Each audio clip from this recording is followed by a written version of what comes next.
Good morning, everybody. Nothing to talk about. Slow news day here in Washington, D.C. So let me just say a couple of things off the bat. First of all, I think the president's peace plan in Iran is already bearing real fruits for the American people. Last night, 12.5 million barrels of oil went through the Strait of Hormuz. That is a high since the beginning of the conflict. Oil prices are down nearly at their level from the pre-war conflict. Gas prices dropped below $4 a gallon today for the first time since the conflict. And importantly, they're going to keep falling further given how low oil prices are. On the military side, the Iranians, for the second night in a row, did not shoot at any ships in the Strait of Hormuz. So far, they are honoring their end of the commitment. And on the blockade, CENTCOM has allowed north of a dozen ships to go through our naval blockade, and so we're also honoring our end of the early part of the agreement. On the military side, a couple of things that are still true and will be true whether the Iranians comply with the rest of the deal or not. Number one, their nuclear program has been completely destroyed. Their capacity for enrichment, the facilities at which they were using to develop enrichment and develop a potential nuclear weapon, those facilities are still destroyed. Their conventional military is still destroyed. Their capacity to threaten their neighbors is still largely gone, and now we see whether they are willing to comply with the next step of the president's peace plan. As you all know, the part of the peace plan, the part of this MOU that I think have been most misrepresented by certain parts of the media is the idea that the Iranians get all these benefits. You will hear things about $300 billion or $24 billion or this or that number of money or amount of money, and the simple fact is that the only way the Iranians get any of those resources, not a single penny, by the way, from the United States of America under any circumstances, but the only way that they would ever get any benefit of the bargain is if they comply fully and change their behavior. And so you really have a win-win situation for the United States of America. If the Iranians don't change their behavior, their military and their nuclear program is still destroyed. If they do change their behavior, then they are going to have a transformative relationship with the Middle East, and the Middle East will have a transformative relationship with the people of Iran. That's a win for the American people and for the President of the United States, regardless of which option the Iranians ultimately choose. We obviously want them to choose the right option. The interesting thing about their system, and I think it's important for the American people to appreciate this point in particular, is that there are real divisions within their country about how exactly to proceed. And what we've seen over the last couple of months is that the pragmatists within the Iranian system, the people who really do want to transform their relationship with the Middle East and with the world, those people are winning the argument. The United States wants those people to win the argument. The United States wants to have a better relationship, but in order for that to happen, the Iranians have to perform. And if they don't perform, as we've said before, they don't get any of the benefits of the bargain. So what I'd ask all of you is just to report honestly that the United States isn't giving up a cent of money to Iran, and even the economic benefits, the sanctions relief and so forth that comes along with this bargain only happens if the Iranians perform. So with that, I want to say thanks to all of you. It's good to be with you this morning, and I'll kick it over to questions. Let's start right over here to the right. Thank you, Mr. Vice President. I wanted to ask a follow-up on something you just mentioned. You talked about the possibility of the current Iranian leadership fundamentally changing their behavior. Do you think that the current Iranian leadership recognizes the leverage that the U.S. holds over itself economically and militarily enough to actually go forth with fundamentally changing their behavior over the long term and going about things differently? So I certainly think they recognize the leverage that the United States has over them. We've seen that in a number of our conversations. We've seen that just in their behavior over the last couple of days. They certainly recognize that the United States has great leverage. Will that ultimately lead to a change in behavior? I don't know. I've seen skeptics of the deal. People say the Iranians will never change their behavior. Well, maybe that's true. And if so, they don't get any of the benefits of the bargain. But isn't it worth trying?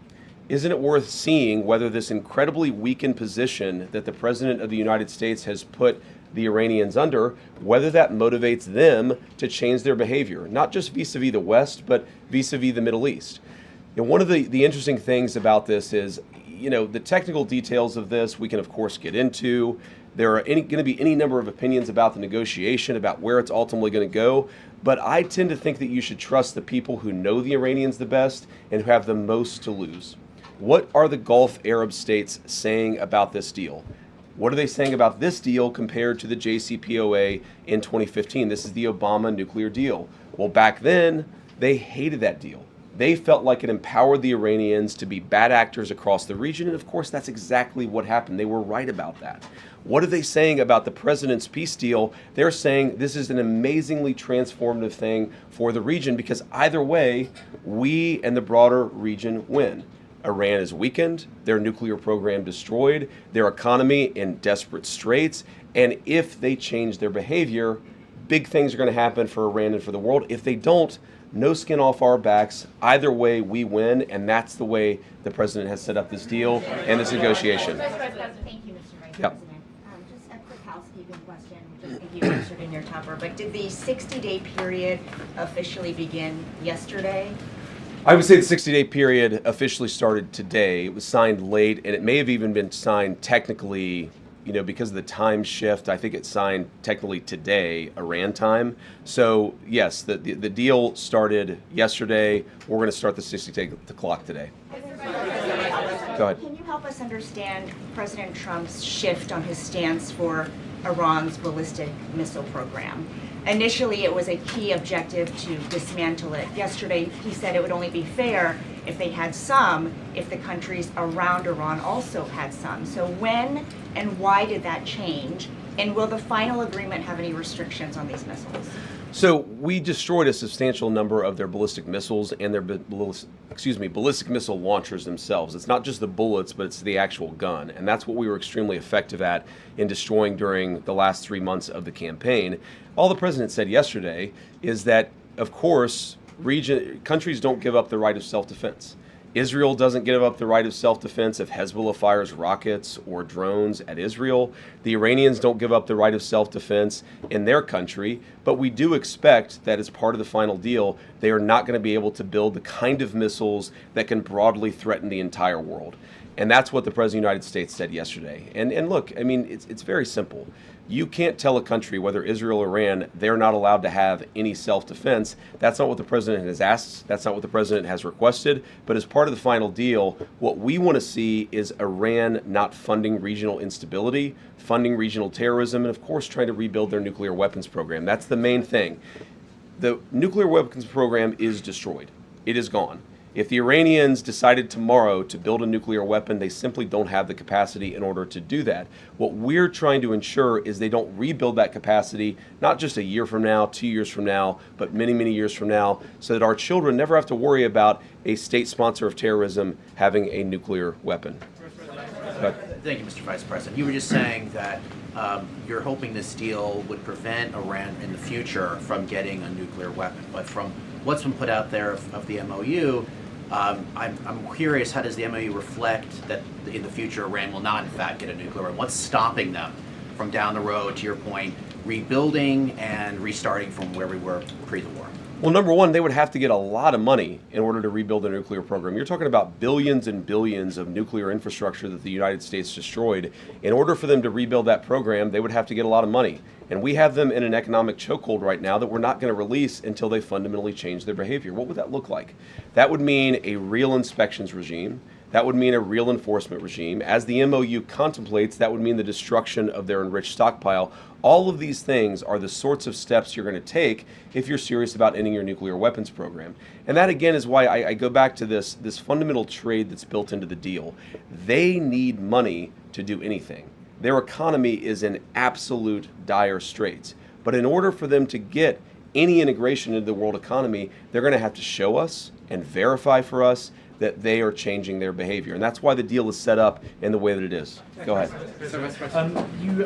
President Trump said yesterday that he was going to blame you if the talks with Iran go sideways. Are you worried that he's going to make you the fall guy? No, not at all. I mean, I think the president was joking, but as he often does. But no, I think, look, the entire team has worked very well on this, and we've got this thing to a very good place for the American people. Now, I have seen some progressive criticisms of me personally saying, what experience does the Vice President of the United States have with hostile, high-stakes negotiations? And I would point those progressive critics to the fact that just 2 days ago, I spent over an hour on The View.